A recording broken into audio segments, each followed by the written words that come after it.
Hey, welcome everybody to another edition of Around the Piano. And we've got some special guests that we're going to introduce in just a minute here.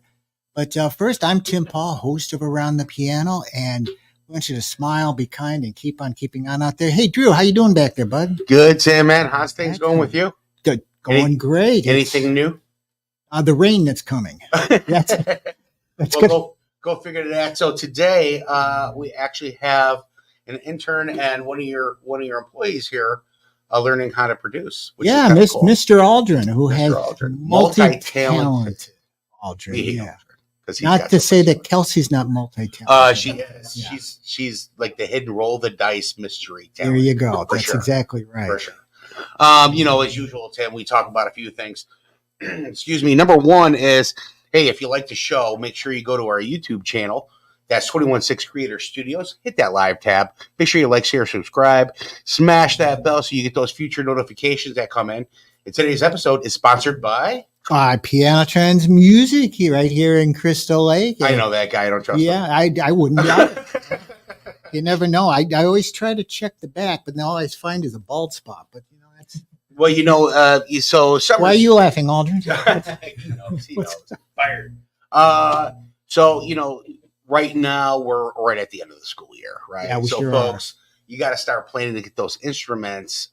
We are serving the students in the local area right now for McHenry, Crystal Lake, all the way to the Elk Grove, you name it. And if you're not local, go ahead and check us out at pianotrends.com. That's right. Find your instrument there as well. Do lease to own, repairs, you name it, right? Name it, we can take care of it. If you're in the market for a new cowbell.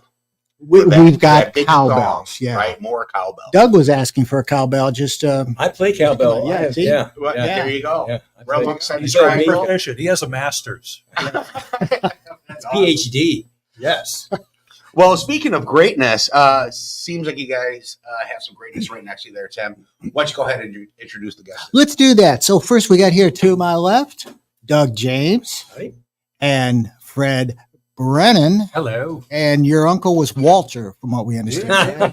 Yeah, that's right. How many times I got it to you? Yes. He was my stepfather. Yeah. Just one more time. Yeah. So let's start off. Why don't you guys tell us a little bit about your background, and we're going to be talking about some great tribute shows that you guys are a very big part of. And one in particular tomorrow night at the Rouse Center. Yeah. I can't wait for that one. It's going to be Supertramp. Yeah. We're going to take the long way home. Yeah, there you go. Yeah. All right. And then we'll have breakfast in America later. Yeah. Okay. Well, I'm Doug James, and I spent about 25, 30 years in radio, traveling around the country, New York and Philadelphia and Phoenix and Denver, and wound up in Chicago twice, Indianapolis, and then back to Chicago. Got out of radio, did voiceover, freelance work, got into the acting and movies, and did some plays down at Steppenwolf and a few other theaters. The whole time when I got out of radio, which was 1987 actually, I got back into music. And some neighbor friends had a little garage band, which we called, I can't remember, Midlife Crisis. That's just about perfect. And I got into the music thing and continued, of course, to work the real job, freelance voiceover, camera, acting. But as time rolled on, the music has kind of taken precedence over a lot of everything else as I've gotten older. I started Soundtracks of a Generation in 2017. We had been doing shows. I've been producing shows since 2010, like this, that you'll be seeing tomorrow night at the Rouse Center. But I retired in 2017, so I started a new company. I know my wife was like going, "What?" But we've been around since 2017. Fred joined us last year. He's been kind of a consultant prior to that, and an old radio buddy of mine.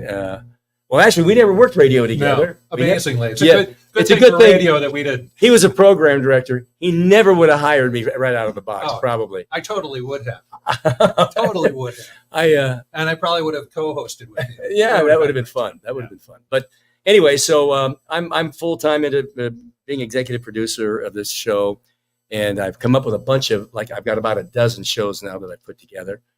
And we play at the Row quite frequently, but also at in Des Plaines and St. Charles, the Arcada, and the Des Plaines Theater, and we've done Prairie Center of the Arts in Schaumburg, and we're discovering the South Side of Chicago right now. We've got it's interesting.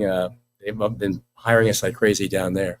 Well, I know you've got a big bump up in the number of shows you're doing over the next year, as you were telling me. Like you got a big June and even a bigger July. Oh, July's insane. I don't even know how we're going to do that. We've never had that many shows. I assume it has to do with some of the summer festivals that you're. Well, yeah, we never really dug into the festivals that frequently, although that's how Fred and I met, was at the Naper Nights. He was producing the Naper Nights shows down in Naperville in 2019. Yeah, it was 5 years ago.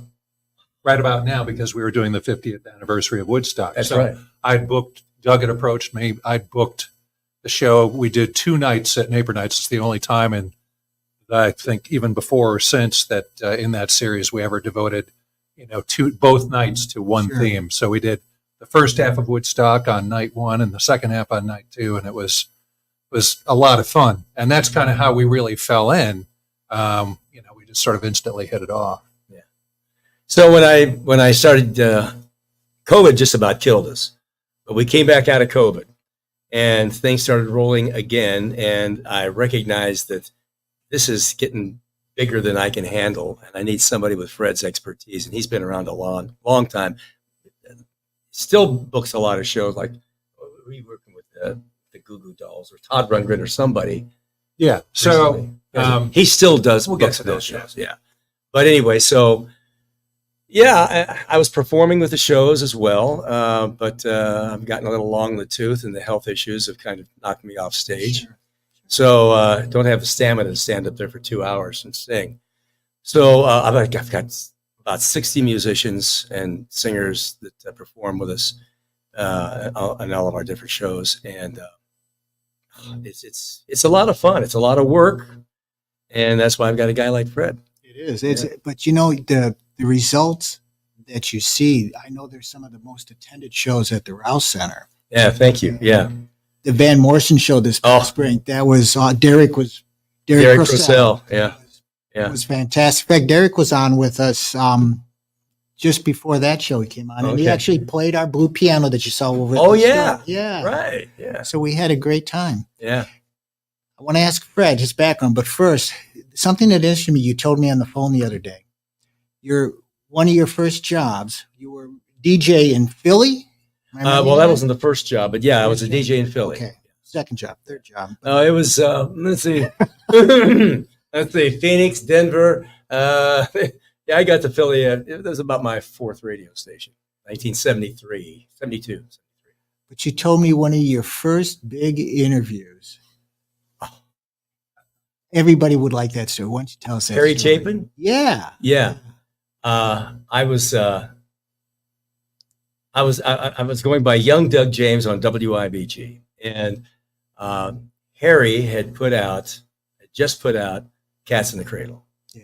And my dad who was not a big rock and roll fan necessarily, more of a swing music type of guy, but really liked Harry Chapin, really liked his music, and had relayed that to me. And I thought it would be really cool to, if I could talk to my program director, we could get Harry to come. And I'd interview him at the radio station. Usually you would record during the day, because I did 6 to 10 at night. And then you would play bits and pieces back during the show. Yeah. That's how we did it. And at that time I was working, the station was a top 40 AM powerhouse, big station, 50,000 watts. And we would record them, except Harry showed up live. He could do it, but he could only show up live. So he sat in with me on my show for about half the show. But I asked him one question, and that's all I had to do. It was the easiest interview job I ever had in my life, because that guy just went on and on with story after story. And then he would even say, "It's the time we should probably play a record." I said, "Yeah, let's do that." Yeah, There you go. But anyway, we recorded it, and my dad got to hear it. Yeah, it meant, yeah, it was really cool. It was great. Yeah, I have to ask Aldrin and Kelsey, do you know who Harry Chapin is? No idea. Yeah. Aldrin does. Yeah, you know the Cat's in the Cradle. Yeah. Okay. All right, yeah. Quite the songwriter. Quite a folky. I mean, the guy was like, back then it was a lot more popular in the early 70s. Yeah. You know, folk people were like, James Taylor was like, came from the folk. Oh, yeah. You know, you had Jim Croce, you had Harry Chapin, you had Joni Mitchell. I mean, that really, Carly Simon, all of the singer-songwriters. Yeah. That just came, that built from what was started in the 60s and became even bigger in the 70s. Oh, yeah, sure. Well, and that was the cool thing that I thought about the radio in the 70s with the FM, the onset of FM radio, because they played a little bit of everything. They did. You know? And that was truly a top 40, but it wasn't called top 40, of course. No. It was underground. You know, but they really played the top songs, top artists from different genres of music. They did. And how we sought out our music and our listening, totally different than what it is today. Oh, completely. We had to work for it. It was a lot more organic. For sure. It was, for sure. So, Fred. Yes. Tell us your background. Like Doug, I started in radio. Actually, I started as an LP buyer when I was a junior in high school up in Lake Geneva, Wisconsin, not too far from Nice. me. And it was me and 5 real hippies who were musicians playing outlaw country. And I kept coming in and asking for these albums by bands that were just coming out that they'd never heard of, like Boston and Foreigner and, you know, and the like, and then also some really obscure stuff. But at one point, and this was, I think, my sophomore year, and then by my junior year, they, you know, all these albums I'd asked them about and these bands I'd asked them about, invariably they would all become either huge or pretty well known. And so finally they're like, they had the wisdom to say, hey, would you be willing to come in and be an LP buyer for us? And so there I was at 17, handling all of the new album purchases and essentially responsible for everything that was stocked. But at that time, it was also like, it's great seeing these guitars hanging. Sure. So it was also a pro music store. So we had guitars, keyboards, drums, and stereos in the back. And it was this funky little place. It's a Jimmy John's on Broad Street in Lake Geneva, right in the heart of things. Yeah. Jimmy John's. Yeah. It was an ice cream store after a while. But at the time, it was great because I was just such in a way, a straight-laced, preppy kid working with these complete total hippies who were absolutely the most wonderful human beings. And they just kind of left us, me and the store manager, to our devices to do that. So I'd kind of grown up with, with a very musically passionate family.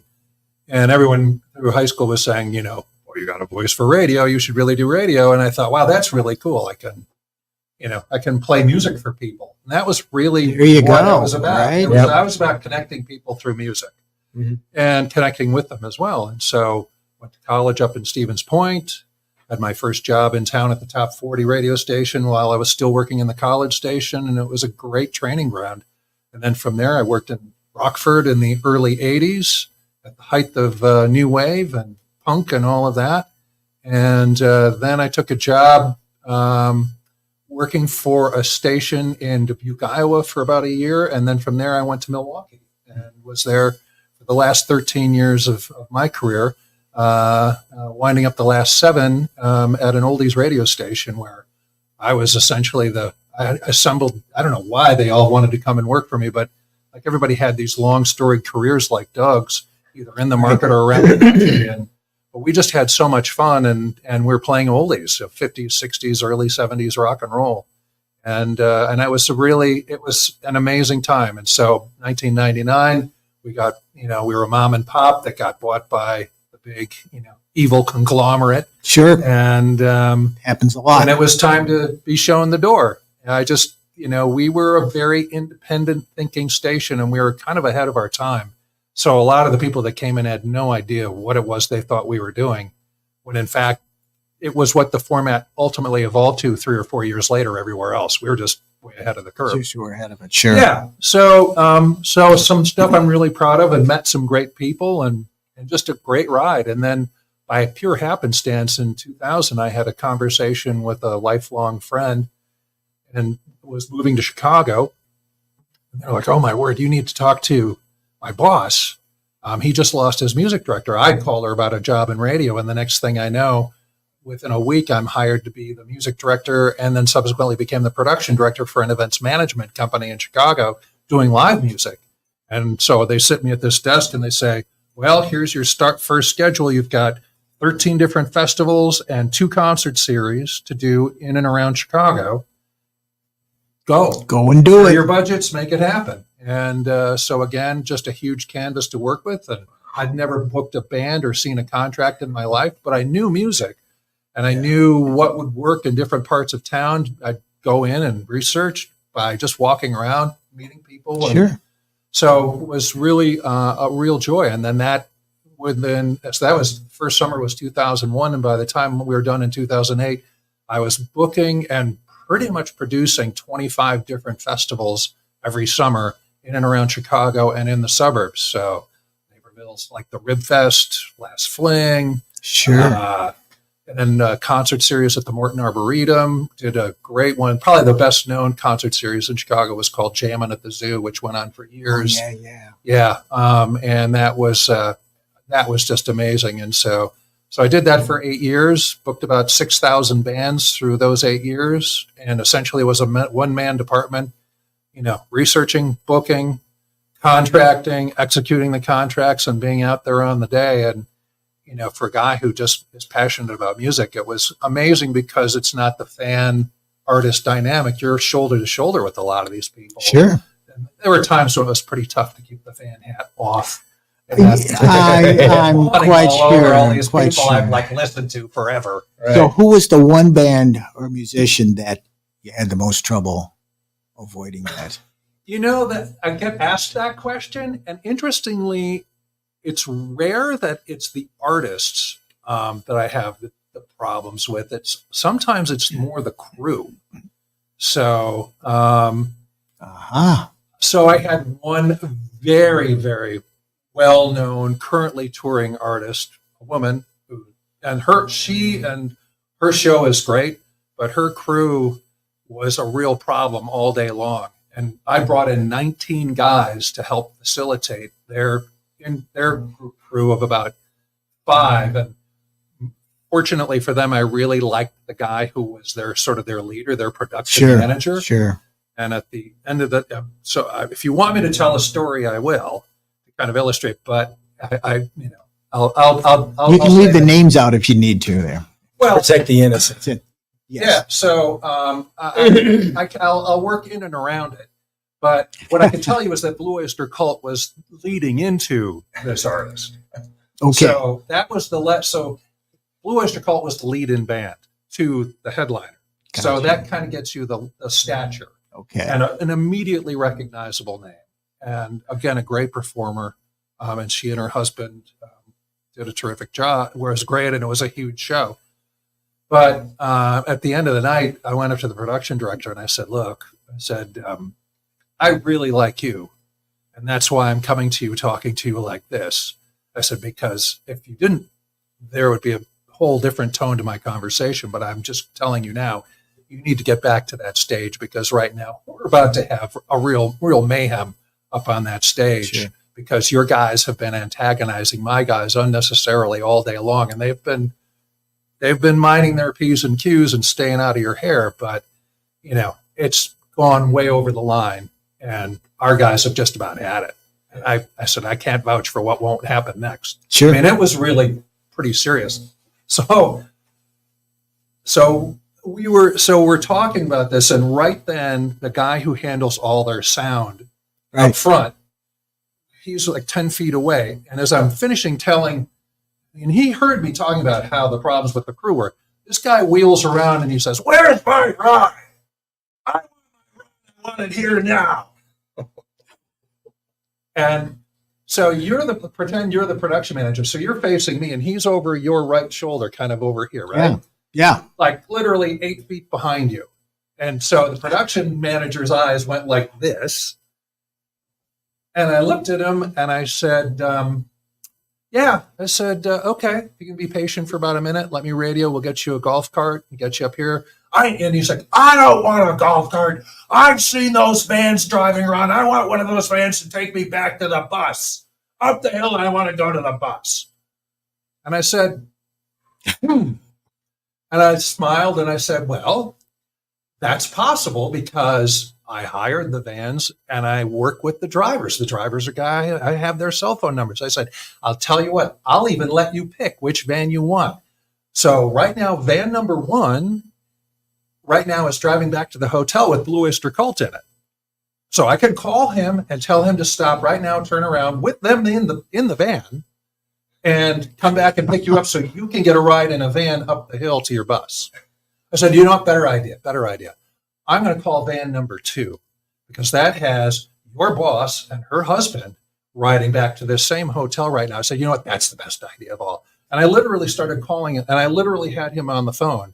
I said, hey, hang on a second. Where are you? And he's like, well, I'm about half mile from the hotel. And I said, are you at a stoplight? And he said, yeah. I said, okay, hang on just 1 second because I may have further instructions for you.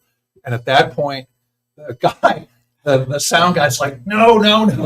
He's like, I'll take the golf cart. Give me the golf I cart. think that's a good idea. That's a good idea. I love that's That a great is story. But, there are some legendary moments of misbehavior in the rock and roll industry. Oh. That's about the worst it got for me. Yeah. And now it just makes for a great story. And nobody got harmed. Nobody got hurt. Everybody got packed up. It was a great show. As far as the audience knew, Nobody knows. nobody was the wiser. Yeah. And really, and like That's the way it's supposed and to one of the be. great radio axioms is, we, as a program director who was also on the air, you'd have staff that would come up and be like, oh, my show is so terrible. I'd be like, why? I was like, oh, I did this and I did this. I said, well, do you think the audience noticed? Well, I don't think so. I was like, then it's not a mistake. As long as you hear it, you feel it's like a musician. They hear everything they do wrong, but if the audience doesn't notice, then, Then it doesn't matter. it doesn't really matter. No. So, yeah. So anyway, fast forward to 5 years ago, as Doug alluded to, I'd been doing all this booking and was working, in this case for the Neighbor Nights concert series, which is still going on, and they do a great job. Booked the History of Woodstock show, which is one of the soundtracks of a generation show. And we did it for 2 nights. It was stellar. We had a great crowd both nights. Oof. And so I got to know this character. And then he spent the next 5 years trying to convince me to kind of help him out. He'd call from time to time. We'd grab lunch. Sure. And then about last fall, he reached out and he said, it's really starting to get busy. And I could tell he was starting to get a bit overwhelmed. And I felt like it was the right time to perhaps kind of jump in a bit more formally. Sure. And then sure enough, in January, he confided that he said, I've booked more in January than I did all of last year. I said, then it's you been really good. need to have somebody who can help you stay organized. So that's kind of what I do for Soundtracks of a Generation. I'm the operations manager, and I just try and help keep everybody on track and be like the air traffic Yeah. controller. And then As long as they don't ask for a van. yeah, and then just exactly. I got a great van and a driver. I can call them up right Come now. up right now, bring bring them. And actually, if Blue Oyster Cult is it with them, that'd be fine too. Not Sure. a problem. Nicest guys. Yeah. I worked with them a ton through the 2000s. Okay. And, super nice people. And I think that was the most gratifying thing about, especially during that run between 2001 and 2000 and through 2008, just how incredible and how nice all of them were. And I think a lot of it is just because we always made such an effort to try and make them feel Sure. welcome and have facilitation. You'd be amazed at how many people treat musicians as second-class citizens or just sort of the necessary evil. And there's just a lot of either nickel and diming that goes on or just a lot of manipulation that Sure. goes on. Oh, yeah. So in bands, and I'm talking some really high-profile bands, I would catch wind from like an agency saying, yeah, they've had a couple of rough dates coming in. I turn to the crew and say, okay, we are going to love them with all our might. We're going to make them feel as welcome. And I will tell you what, that has turned into some amazing shows because they're just so appreciative to be treated with respect and kindness. It makes a huge difference. It does. It does. Sure does. So I've always really, wherever I've been, tried to work from a place of joy, Mhm. positivity. And because it's like, how can this not be fun? It's hard work, but boy, is it fun. Well, it is hard work. And, musicians are not hobbyists. And contrary to belief, musicians do not work for food. They want to put food on the table, but they're not working for, a drink at the end of the night. Well, we have a number of musicians who they have full-time jobs. Sure. I mean, one of our best guitar players, great guy, is my dentist. But he happens to be just a phenomenal guitar player too, and he's in several of our shows this summer as well. We don't do a Blue Oyster Cult tribute yet, but you gave me an idea. But we do this Supertramp show that we're doing tomorrow night at the Row is unique for Soundtracks of a Generation because it's not a show that I put together. It came to me through a guy that we met through Wisconsin, through Miles Entertainment Group, Gordy Miles, and the Supertramp tribute. Bunch of guys, 5 guys from Wisconsin, and they are so good. And I'm really looking forward. Actually, I'm going to be at another show in Blue Island Friday night. Okay. And Fred is going to be handling the MC and introductions for the Supertramp. But I wanted to show up. Anybody want to see? Yeah, hold that up there. Our posters. You can see that. We have a great graphic artist, and she comes up with logos for us and stuff. And this is one of the poster for the show for tomorrow night. But and Supertramp is not that common a band. I think that's what makes it so interesting. That's what makes it unique. It's like very unique.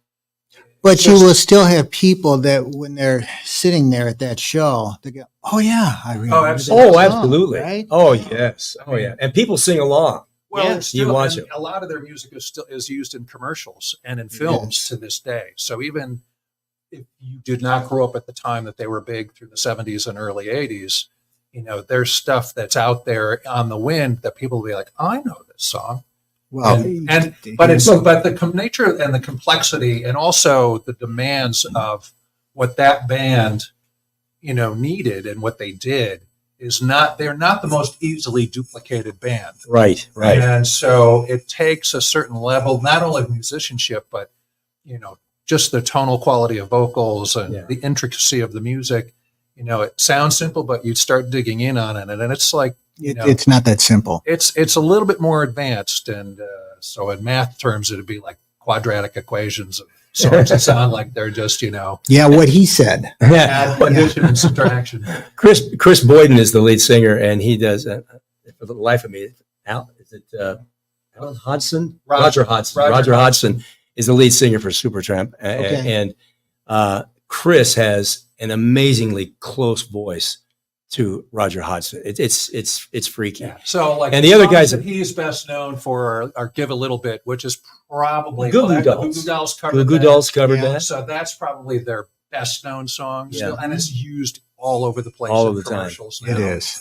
And then some of the other ones were "Dreamer" and Take the long way. Take the long road home. "Breakfast in America." Breakfast in America. All those songs. Big are songs album. they sang. So they actually had 2 vocalists. The keyboard. There was another keyboardist, Rick Davies, who also who sang a lot of. So they actually had 2 vocalists who each had their own kind of unique and take to it. So, but Roger's voice being so unusual is the one that's more often remembered. Right, that real tenor. He's got that tenor voice. That's just really Not quite stands Geddy out. Lee from Rush, but No, kind of knocking on the. It's at the front doorstep, Yeah. Well, that's going to be a great show, and that starts 8 o'clock. at 8 o'clock. 8 o'clock tomorrow show at night. the Rouse Center. And we've got tickets left. You can get tickets at rousecenter.org. Yes. Or you could walk right up to the box office, and Yeah. Mary Beth will welcome you in and be glad to see you. That's some such a tickets great theater.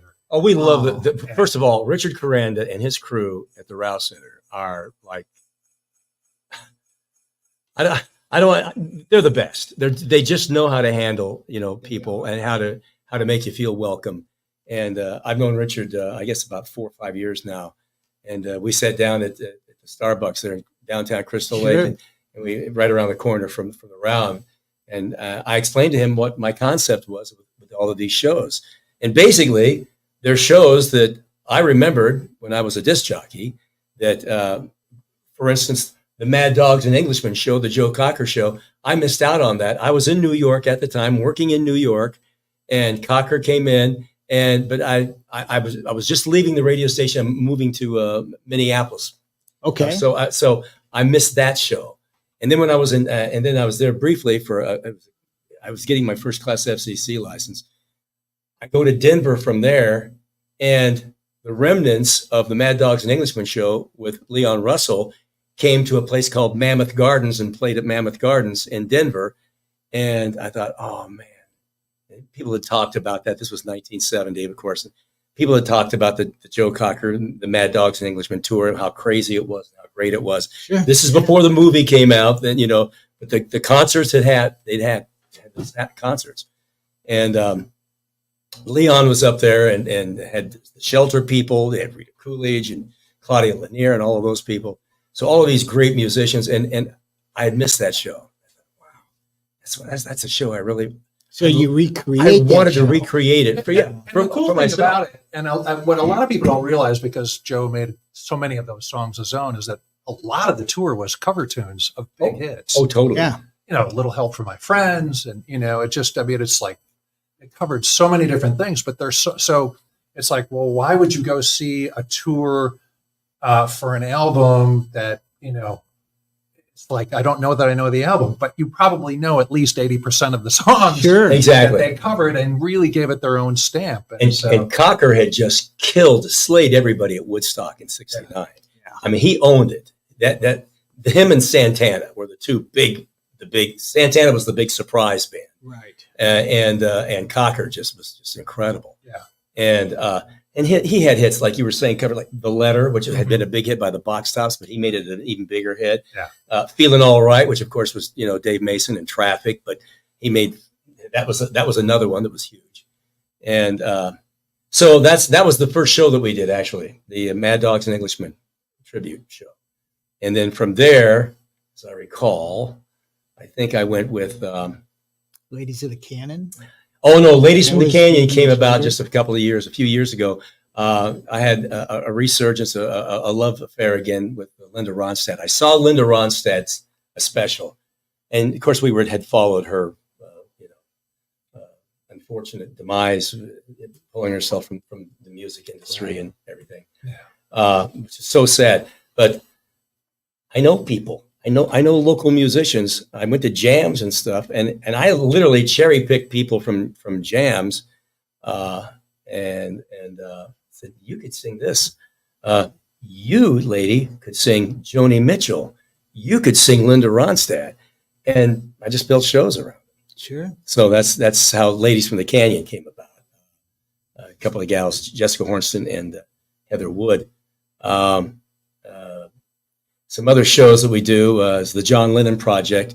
That's another one that fell Just in my coming lap. up. That was just, oh my gosh. You even have a visual for it too. Well, I have that visual because we happen to have that show coming to the ROW. While you talk. It just happens to be coming to the ROW June 15th. That's the Lennon Project. Yeah, let's get it closer to the camera here so people can see it. Oh, I thought that was Like the camera right there. You Okay. remember the Second City thing where they would like the 3D? Oh yeah, oh yeah, that was great. That's a great effect. John Candy's Yes. Dr. Tongue in the 3D House of Horrors.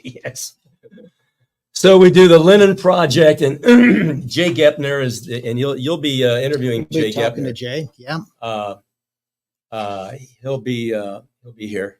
You'll find out more about him. Interesting guy. I don't want to steal his limelight because his story is one that's really great.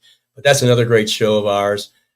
We have the Irish Heartbeat Show, which is the Van Morrison, which you've talked about, and probably our number one show Yeah. right now. Yeah. That's booked Busiest. every month, almost every month. And our shows have 10, 12. In the case of The Last Waltz, we also do The Last Waltz by the band, the Martin Scorsese film. That has 19 people. There's just a lot of people. And the logistics can be a nightmare. And They can, but it's so worth it because what is really cool about a lot of the tribute shows, but when they're done very well, Yeah. not only is it the nostalgia for the people from our generation, Right. and I use that term loosely, but the younger people, like people try to behind put here, it down. yeah, but you can't kick a baby boomer twice. Yeah. We kick Well, back. some can. Well, some can. Yeah, that's true. And actually, some of us probably deserve it. So, And we really don't hold up to Roger Daltrey's words. I hope I die before I get old. That we kind of Yeah. Never mind. Ignore that. I want to get old before I die. It's, Yeah. just the opposite. Well, rock and roll keeps us young. That's right. Yeah, For sure. it no doubt about it.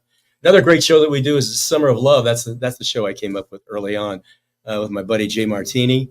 And that was this. I graduated high school in the spring of 1967. So I wanted to go to San Francisco. Everybody wanted to go to San Francisco. A lot of people did. I did not.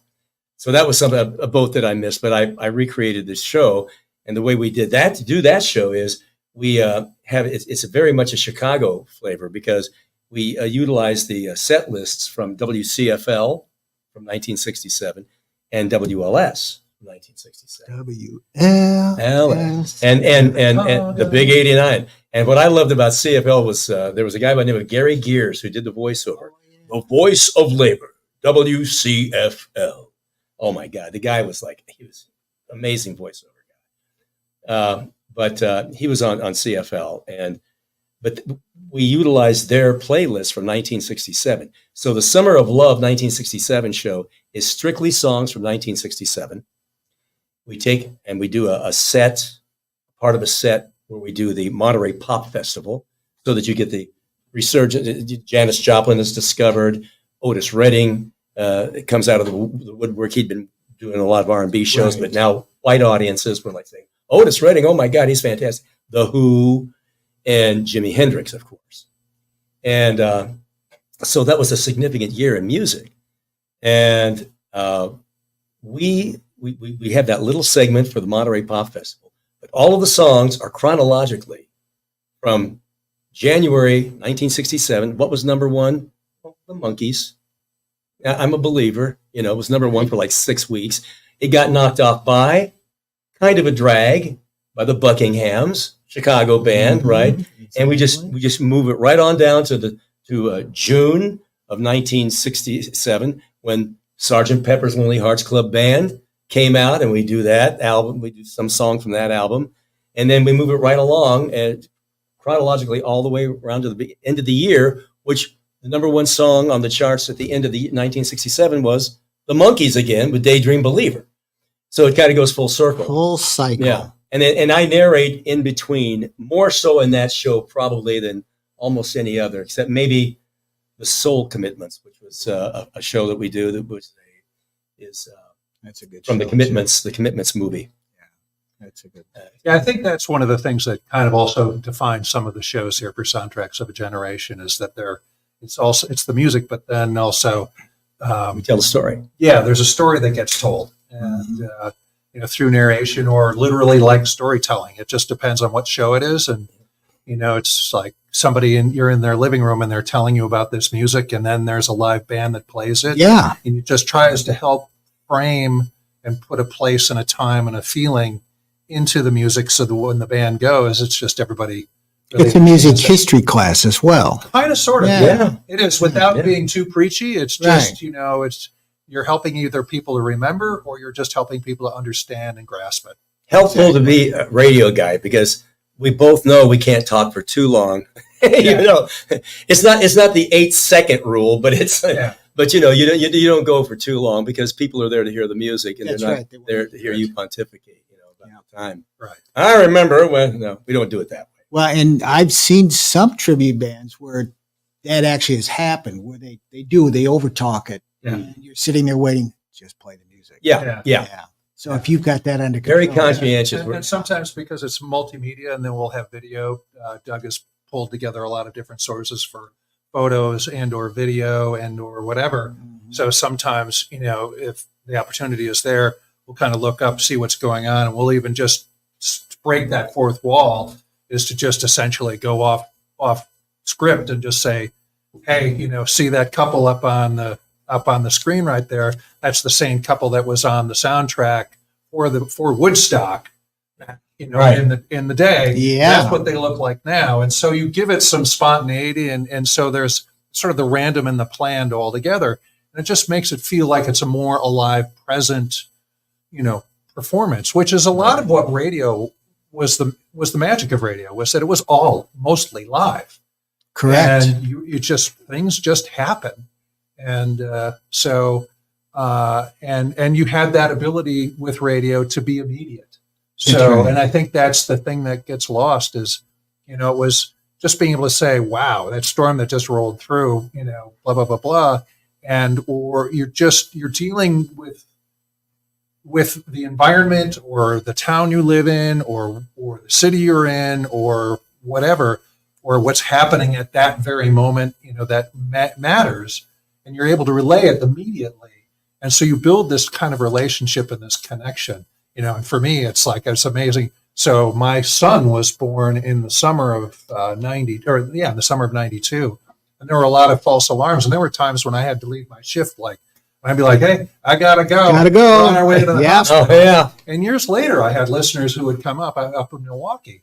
They remembered when your son was born. Who were and it's a little spooky in a way, but it's really cool because all you're trying to do is build a relationship as a facilitator for why they come in the first place, which is the music that they love. That's right. And so we really try and do the same thing with these so whenever there is narration or there is a narrator, it's really to try and help reinforce that relationship and help them, really just solidify those moments. So it's almost like the disc jockey is there introducing. Kind of. No more. It's interesting. I look at it as more of a storyteller. Yeah. Okay. Yeah. Up on the screen, they've got the linen. Thank you, Drew. I just wanted to mention that Jay Gepner tells a story. I think that Jay Gepner is one of the most entertaining people on stage doing tribute shows. 22 countries. He does it all over. He's at it everywhere. He goes every year to Liverpool and does the Beatles shows and stuff as John Lennon. He sounds like John Lennon. And again, he'll be on. You'll have him. I don't want to steal any thunder, but I just wanted to mention him because he does the narration and he sings. He tells the story. He is so passionate about John Lennon. And I tried to get him tomorrow. It's just how this all falls together. My 10-year-old grandson at his school, and happens to be in the same town that Jay lives in, is doing. They're doing the Wax Museum every year. There's what grade is he in? 4th grade. He's 10. Wax Museum. It's like a wax museum. They pick people out as famous people and they talk about them, and it's up to it's their class, and they get graded on it. He's doing John Lennon. Nice. And nice. A 10-year-old kid, he thought John Lennon was pretty cool. 10 years old. Yeah. That is awesome. So it's nice to know that the music reaches out, the messages in the music. But anyway, Jay's a great guy and does the show. Fred does a great job with our Desert Rock show, and he's done some other shows. What are some other shows that you did the narration on? Occasionally for I did Mad Dogs. Mad Dogs, okay. And also a night when we did both the Commitments and the Van Morrison shows together. Right. So that required a little bit of connecting, being the mortar, and connecting everything together, and it's really fun because it's really tries to be a two-way conversation. So when people come to a Soundtracks of a Generation show, you're going to get music, you're going to get a storyline, you're going to be really entertained. And visuals. Great visuals, and we've got really great musicians. Yeah. I mean, give you an example. Our production manager, Chris Forte, played lead guitar in Tommy in Chicago down at Broadway at the Goodman Theater last year. Broadway preview, and he was actually invited, I believe, to come to New York. Yeah, or to go out on the road with it when they were touring it. So he also does Mannheim Steamroller. So he's never available in November, December because he's touring with Mannheim Steamroller. As their guitarist. Yeah, and then we've got Brother John Kotke, who's just a legend around the Chicagoland area. Him toured with Buddy Guy and Derek Procell, who we've talked about before. Ken Johnson played with Coco Taylor. I mean, just so many guys who have played with major league players and are pretty major league players in themselves, in their own right. Oh, they are. So we have, and I like good singers. and it's really fun because just the evolution of what it means to be a cover band, or especially like a tribute band. It used to be kind of like looked down on. 25. It was sort of like, okay, well, whatever. But now they've evolved. I think two things have happened. One is that a lot of the bands that they cover have gone away, and there really is no other way to get it. And two is that the level that some of these tribute acts play at is, I mean, it's as close as you're going to ever get to what you would have seen with the actual band itself. It's true. And So, it keeps yeah. the music of those bands alive Yeah. rather than letting it just disappear onto Yeah. an album. So I think there's a legitimacy that has come in because you're getting a level of musicianship and an acceptance by audience to be able to do that. So, so I think that it has, so now you do, I mean, you have room for a band like Supertramp, Right. the tribute act. I mean, Yeah. 20 years ago, people would have just thought that was ludicrous. They would you know, not have shown up for that. Oh, And there's some of the, and so you look at all the Beatles ones. Pink Floyd has several that are travel the world. You have early Genesis with Peter Gabriel, a band called Musical Box, which is just, I mean, it is. And so you have these artists that are just, you have the tribute acts for them, and they're legit. our producer is telling us we only have 4 minutes left. Right. Yeah. There's one thing. You're hearing his voice? I'm hearing it in my head, Yeah, I think Wait a we need to check on those meds. like Let's check many it. other voices. Yes. We always ask, and this is a good conclusion question. If you had could give advice to a young person going into the business, in any aspect of the music business, what would you tell them to do to be successful? Ooh, well, know that it's going to change. Be flexible. Know that. Study your like crazy. Know your craft. Get to know your craft. Pour yourself into it. It doesn't always come true. I'm saying it for a lot of people, it doesn't. But for a lot of people, it does. And the cool thing about music is that it's really brain food, I think, and I think that it's good. I'm glad. I was very saddened. There for a while, it looked like schools were dropping music programs and what have you. Correct. And that's just wrong. No, That's you just wrong. got to get the kids involved in music. Oh, absolutely. Whatever you got to do. Absolutely. What do you think? So I would say know everything you can, not just about what you are coming in to do, but what everyone else does. Be really positive as much as you can with everybody that you work with, because those are the people that are coming up through with you and down the road, because it really is about relationships. So, and it's just do what you say you're going to do. Yeah. Don't make a promise to do something and then not do it. Be reliable, be positive, and just learn as much as you possibly can.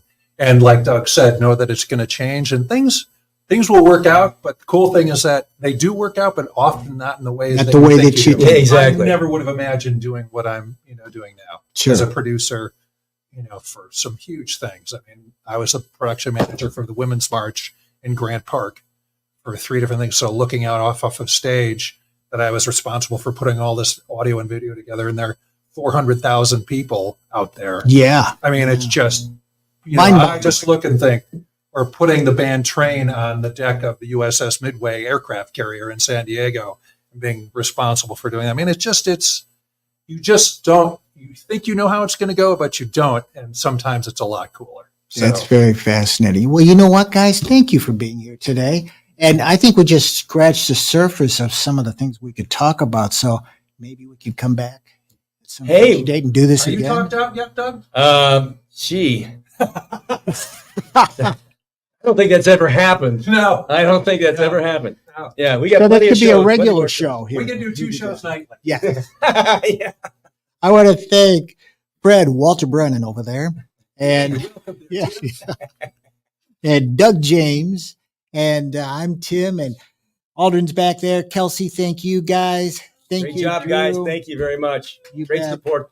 Great support staff. Smile, be kind, keep on keeping on. We'll see you the next time on Around the Piano. Bye bye.